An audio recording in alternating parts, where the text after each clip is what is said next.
Hi guys, hope everyone enjoyed watching the Masters, and what a fantastic and dominant performance it was from Dustin Johnson in winning his first Masters title in what was a record tournament score.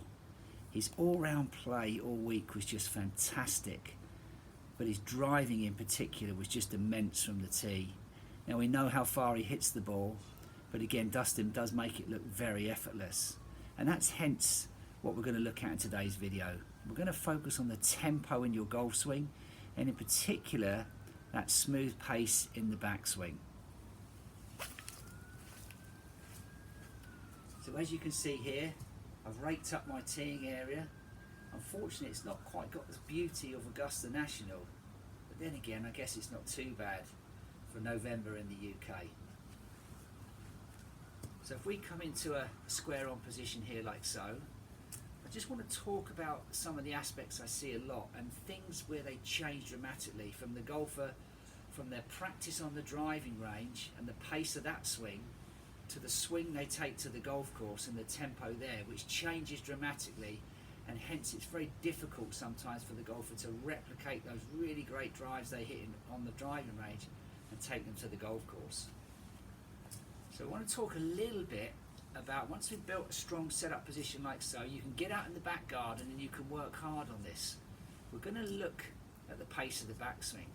Now what I tend to see as a fault is golfers tend to snatch the club away very quickly on the golf course, almost with the excitement and I want to smash the drive down there, which is what they don't do so much on the driving range. So what you tend to see is the club is snatched away incredibly quickly like so. This now puts the arm swings into dominant control. So effectively on the downswing it's very difficult to create a relationship and a good unwinding of the body to create an effective impact position to hit the powerful shot. And just remember this guys, think about this, by snatching it away we don't actually hit the golf ball on the backswing. So what we want to do is get the club set nicely into position so we can actually create the energy and the speed in the final third where we want it. So, simple little thought process is to have a little count in your head. We're going to try and create a ratio of 3 to 1 in the pace of the swing. So if I work here, you see I just count in my head, 1, 2, 3, 1. So you can see there, I create a nice smooth wind up, I get a nice balance point, and then from there I can really unwind the body sequence a lot more effectively and create the speed and effectiveness coming into the final third. So that swing can actually look quite smooth, but actually in reality it's got a lot more pace in it, but at the bottom of the swing, so you don't see that so much to the naked eye.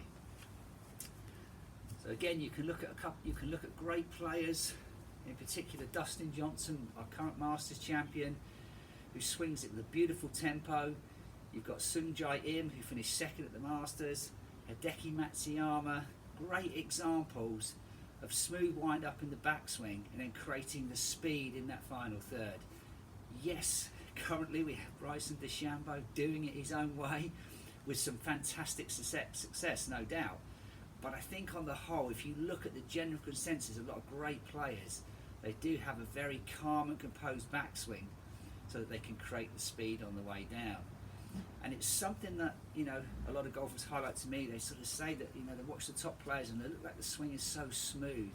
It is an optical illusion because they get the club smoothly to the top and they can unwind the body sequence correctly on the downswing. It does give the impression that the club's moving in slow motion. But rest assured, when that club's coming into the final third, it's moving at some serious pace. So again, just have a quick recap on that. Build your setup in the garden. We're going to work on a nice 3 to 1 ratio. 1, 2, 3, 1. So guys, that swing again, it may look quite calm and smooth like some of the great players, but if that was on the GC Quad Launch Monitor, you'd be incredibly surprised at how much speed you're creating through impact. And what would feel an effortless swing to you would actually be very dynamic out there on the golf course. So head into your gardens, try and get that tempo good in your golf swing, and then when you get back on that golf course and we're allowed to, you're going to be able to start smashing some long drives with great balance. Take care, look after yourselves, and have a great day.